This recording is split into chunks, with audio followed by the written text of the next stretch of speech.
Today, and today only, we go back in time to talk about internet stories. Today on We Need to Talk, today, Internet Stories Part 2.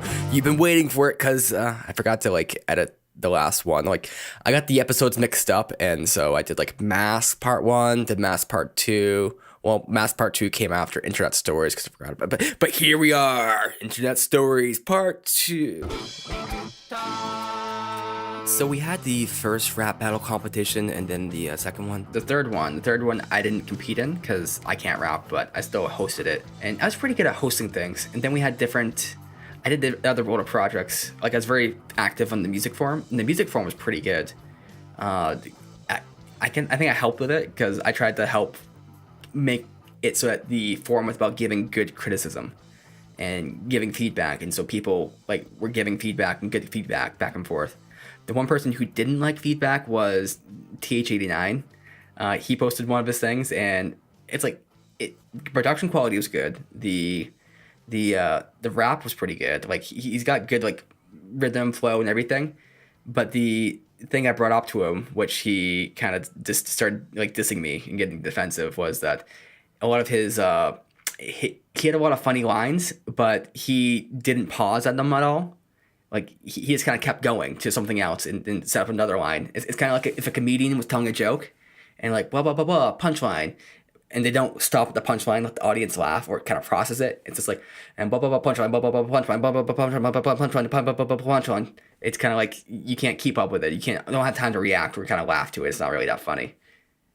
So that was my criticism of him. But it's a lot of these interesting stuff happened on that forum. I think the forum was really good for the time it was.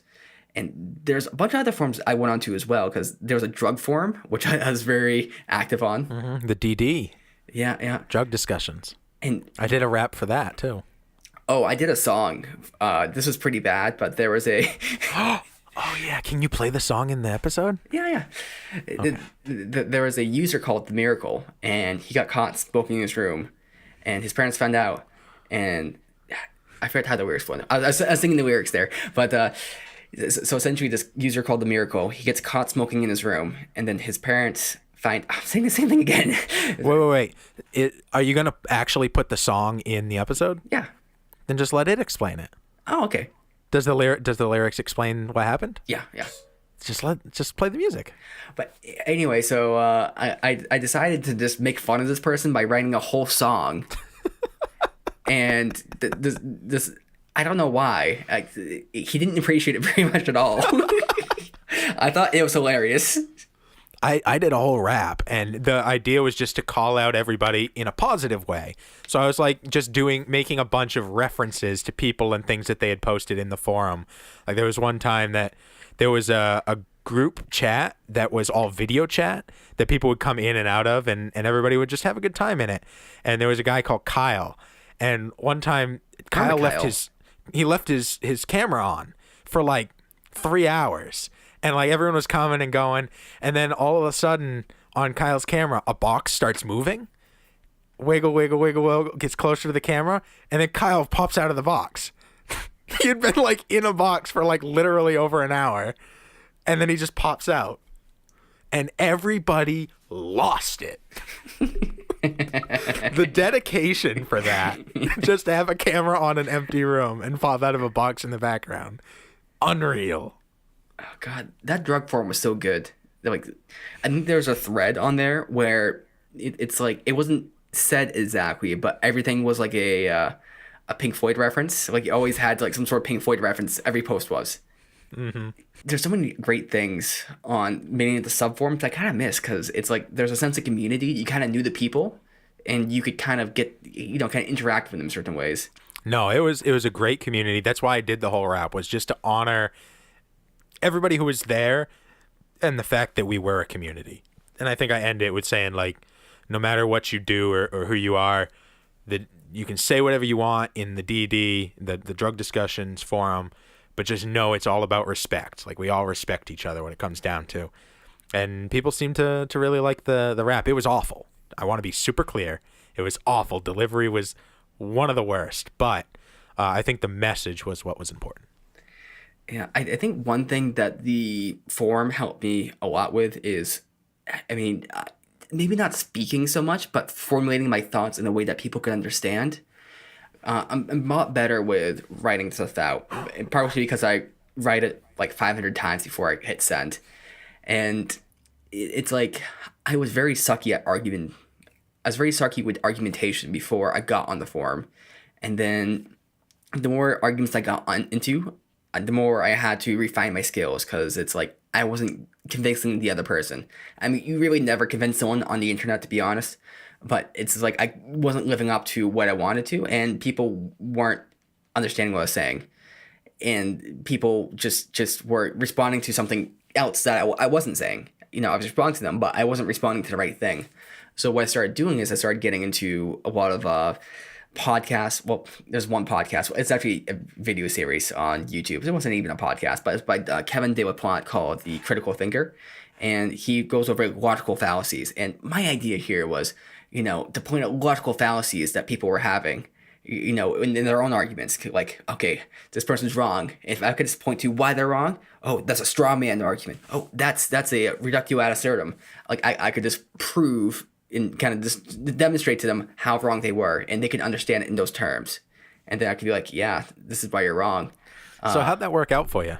Well, it ends up that I started proving myself wrong a lot.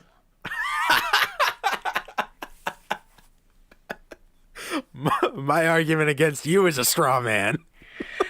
I've never very like much with the straw mans, but it's like it kind of backfired on me because I would start having to question my own arguments a lot, and I had to like really make them clear and concise.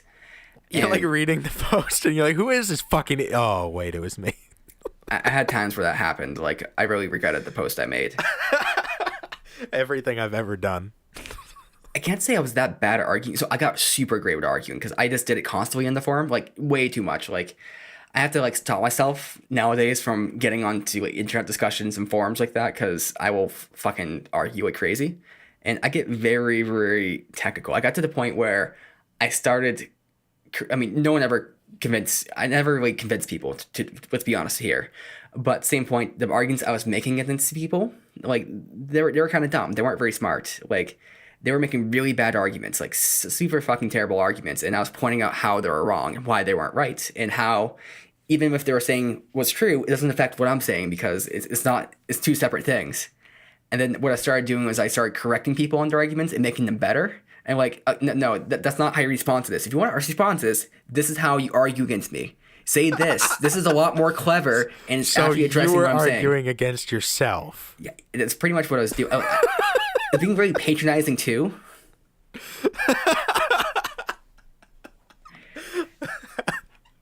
It was pretty bad. And this was mostly in the news section, and then later there was a politics section added. And there's certain things I was arguing about that were wrong, or that I consider myself wrong on now. So currently I wouldn't say in support of abortion, but it's permissible. It's morally permissible. Like, because when you say you support something, it's kind of like you like it. Like I am in support of the legalization of heroin, but I don't support heroin. Heroin supports me through sales. Yeah. Go on. So it's like I got into a lot of arguments where I was wrong, and I often would convince myself out of those wrong arguments eventually. Like, there's one kind of thing where I was super into... I got very much into libertarianism because it was kind of a nice philosophy to grab onto, and it's kind of how I think naturally, and it's very kind of logical and kind of like oriented that way. Now, whether that's right or wrong, I think we're kind of just born with these kind of political dispositions largely.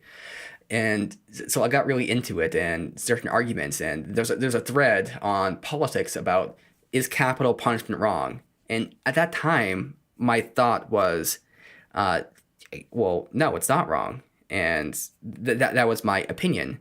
So I started writing out my response, and as I'm going through the response and kind of bringing out all the points, like I usually bring up the points and it comes to a conclusion.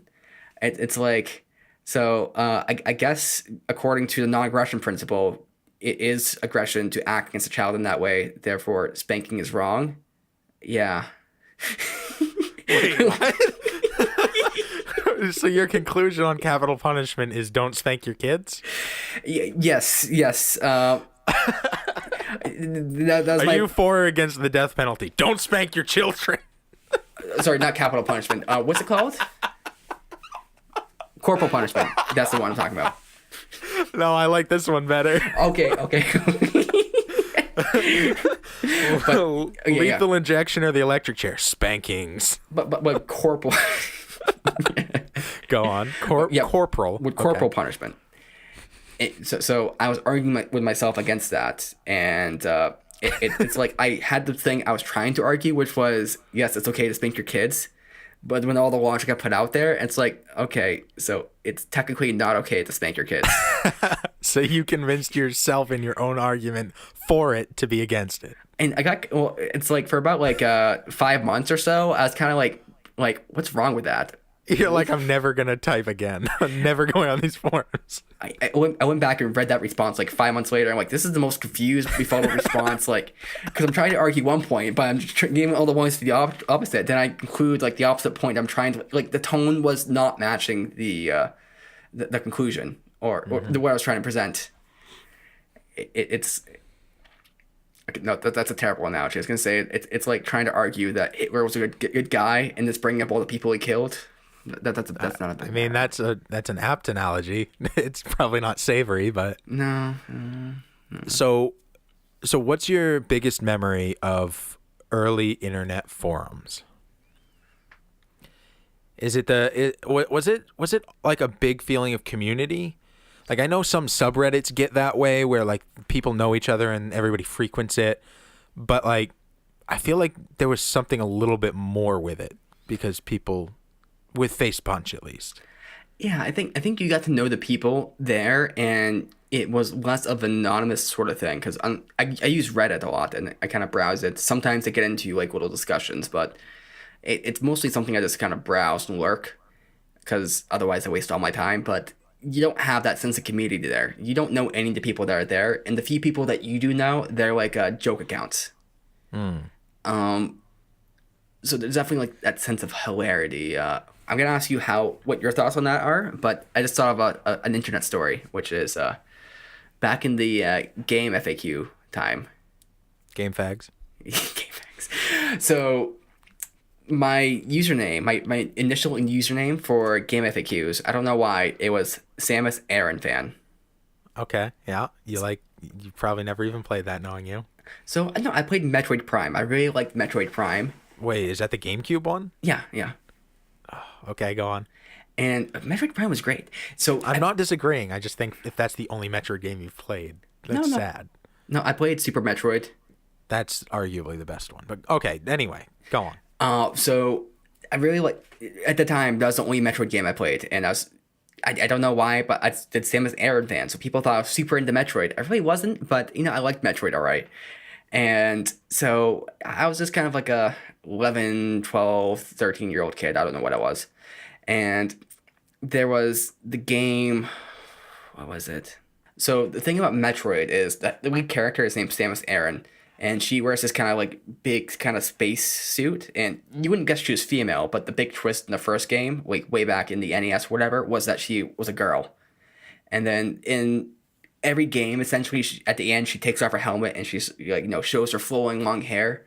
And in Metroid Prime, she does the same thing at the end of the game. She takes her helmet off, and it was super kind of realistic kind of picture of her, or it's very kind of not photorealistic, I would say, but it's kind of more drawn to what a person actually looks like instead of like a cartoon character, I would say. So Metroid Prime 2 comes out, and they also have a scene at the end where she takes off her helmet. Except this time when she takes off her helmet, she looks a lot more cartoonish. She looks like an anime character. Now, where this gets really dumb and where my 13-year-old brain doesn't really understand distinctions is I made a post complaining about this on the Metroid Prime subreddit, or not subreddit. Because it's a regression in graphics. It wasn't. Is that your argument?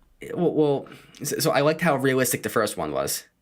In the second one, it was she looked like an anime character, and I didn't like that because I kind of liked how Metroid is kind of gritty, kind of, it's not maybe gritty, but it's kind of gritty, realistic, and just how she liked in the first one. She looked like a real kind of person, like you take a real person and then you kind of model them into CG.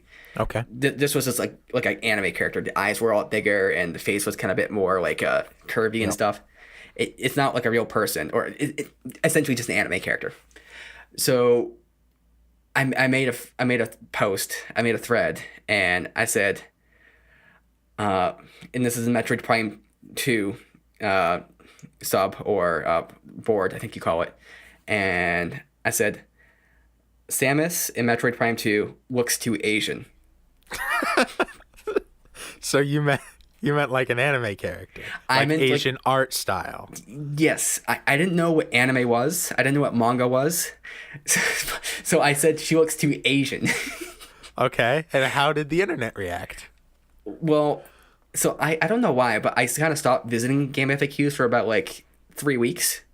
Mm-hmm. And I come back to it and, I'm just like, and then I look, that one post I had, it had about 100 pages.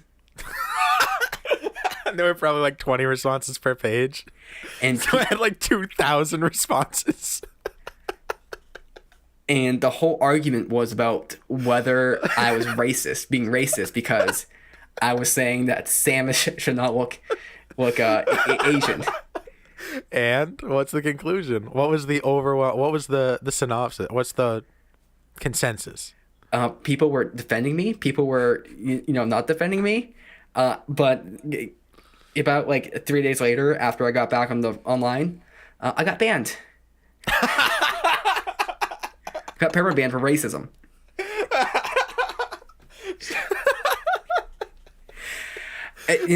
Nathan Pepin's perma banned from Game Fags for racism. Oh boy. To be honest, I got really confused, because it's like when I came back to the thread, like everyone's arguing about like race and everything. I'm like, I tried to explain it in the thing. Well, I'm not talking about like the Asian race. I'm not asking, talking about like eyes or anything. I'm talking like I couldn't explain what manga was or anime style was. Yeah. So I was just kind of lost with my words, and nobody was worse. interpreting me right. Yeah. It had to make it worse. She's too Asian. That's fucking lit. Oh boy. This is Jason Almy from Shit Happens When You Party Naked. We're a wild party show where we don't drink anything at all. Actually, we're totally sober, but we still manage to party and get wild. My wife does a fantastic Samuel L. Jackson impression. I double dare you, motherfucker. She's even better than that. I'm so sorry, honey. I fucked that one up. We also talk about nutrition, sex, jizz, penis. We bake cock-shaped cakes. Check us out, Shit Happens When You Party Naked, on iTunes, Google, Stitcher, Podcast, SoundCloud, Overcast, Undercast, Shitcast, whatever cast. We're on all the casts. Check us out. Twitter at SHWYPN. Keep listening to podcastnh.com, motherfuckers. There's another time I kind of got in trouble. I mean, this I can support. This I still like stand behind, but I got into arguments with people on Facebook and Face Punch, as we said. And then there was an argument about I don't know what it was, but child labor came up. And so I was kind of defending the point that child labor, it's not good, but it's kind of defendable in a lot of circumstances. And so one of the circumstances is like if you eliminate child labor in, say, countries like now I can't think of a country. Let's say a very impoverished third world country. If you eliminate child labor by just kind of forcing that government to make a law against it, they do studies on this, and there's no alternative to what they're doing to make a living.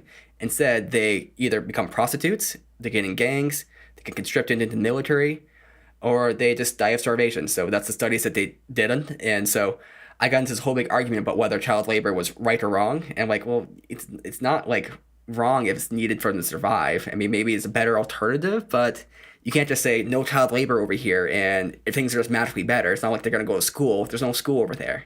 It's either like prostitution, getting involved in drugs, illegal crime, things like that, or just starvation. And that's kind of what happens.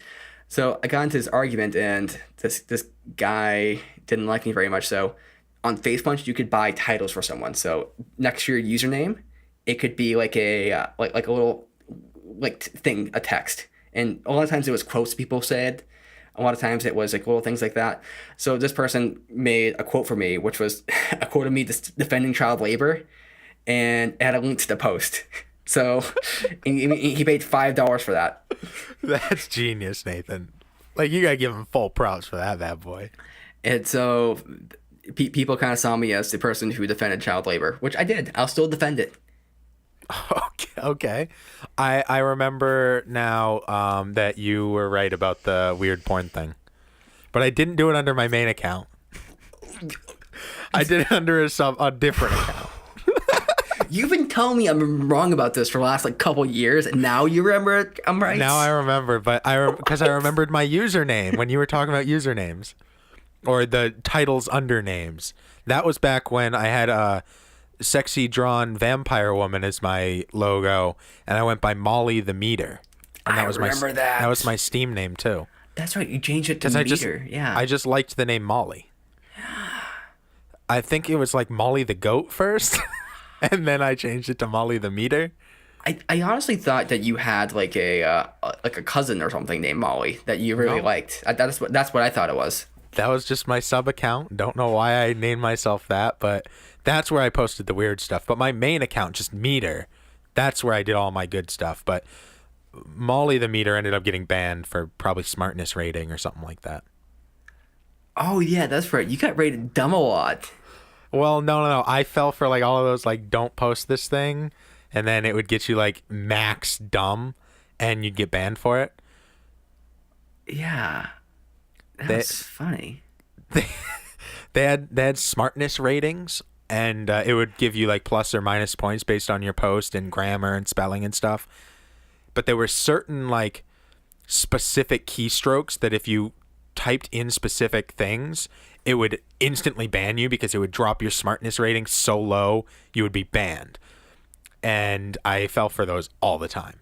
And they'd ban me for like a week, and then I'd come back and I'd instantly get banned again. I have never claimed to be smart. Just want to be clear. Yeah, they had post ratings too. Yeah, smartness was something. So if you fell below a certain smartness, you would get banned. But it was a lot, though. It was like negative 5,000 or something. But I had like negative 200,000.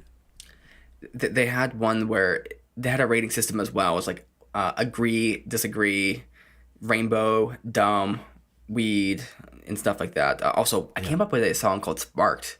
You did? We did a concept album for the different ratings we had on Face Bunch. Wait, we did? Yeah. I vaguely remember that. I do. Oh, yeah, because Smarked was one of them. Yeah, Smart. Yeah. I also did Dumb, which was essentially I just like recorded the whole thing in one take and just kind of just did. I think I did some screaming in that one too. Yeah. Nice. Got my friends on a Saturday morning. Got my friends on a Saturday. That sounds about right. Yeah, I listened to it not too long ago. Beautiful. I got to get access to all this old crap that I don't remember. Yeah. I'll think up some of it. I know I have some of it. I'll send you a link. But it's definitely pretty weird how the internet has evolved now. And I don't know if I like it or if I hate it or what. It took me a while to get used to Reddit. And I think Reddit is the better way to kind of see things. Like crossable kind of subthreads. Because the issue with the old one was you got lost in the thread. It's hard to find where the response is. But at the same time, it's like you kind of lose that community, and I'm not sure if I want that community back because I kind of don't. I kind of like the anonymity, not knowing who anyone is. But also at the same time, it's kind of like it's kind of lost. Like I don't feel like that inclined to start posting on a forum and kind of building up that thing. No, and that's fair. I think like everything, forums have evolved, and so have we. And I think that here's some pretty ridiculous stories. I'm sure we have more that we're not even thinking about and we'll come up with. But I would love to hear some other people's stories about forums, or maybe some ridiculous forums that you've been on, or ways you've gotten banned from forums, or things along those. So where should people reach out to us? Well, we have a Twitter. It's twitter.com/WNTT1. Or we also have Facebook, facebook.com/We Need to Talk Show. And we have a Patreon. People could hit us up there if they want. Or, just go to like any place where you can do stuff. And if you really want to see all of our links, WNTTpodcast.com. That'll take you to our Podcast New Hampshire page. And it has all of our social medias, our email.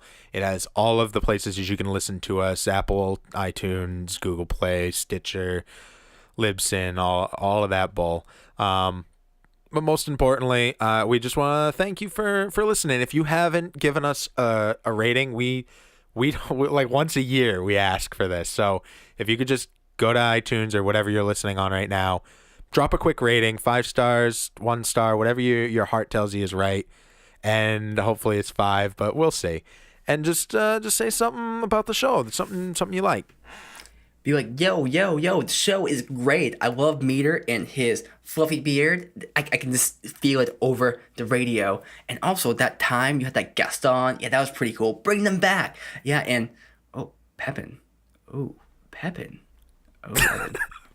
Man, it's like you've been reading the forums. So I think that's pretty much the episode. Is there anything else about forums that you wanted to mention while we're here? Well, actually, I think that we have gotten past the forums, and I'm feeling a little bit empty without the forum, which is why I think we created our own forum called We Need to Talk. Hey, it's Chris from the Vinyl Loft, the Upper Valley's all-vinyl podcast, spinning over 7 decades of great music on a format that has refused to die. We spin nothing but vinyl, classic rock, alternative, heavy metal, and much, much more. Check us out on Facebook and Instagram, and we are proud to be on podcastnh.com. And here's a little thing for people who waited till the end. This is Smarked. Now, Smarked was a song I wrote for Face Punch on the concept album. It was a rating and essentially meant hi. And let's hope you enjoyed. Maybe you won't, but hey, it is what it is.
Numbness now, who's the dumbest? Is that a word? Sense of that feed, where the curtains closing in, I'm not afraid. Light at the end is actually pretty dark, and as my thoughts escape me, I catch one that tells me I'm fucking smart.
sensibility will find the answer as it's sitting in front of me.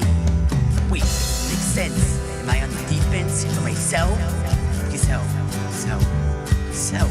Please help.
Light at the end I thought looked dark. As my thoughts raped me, I realized that I was fucking smart.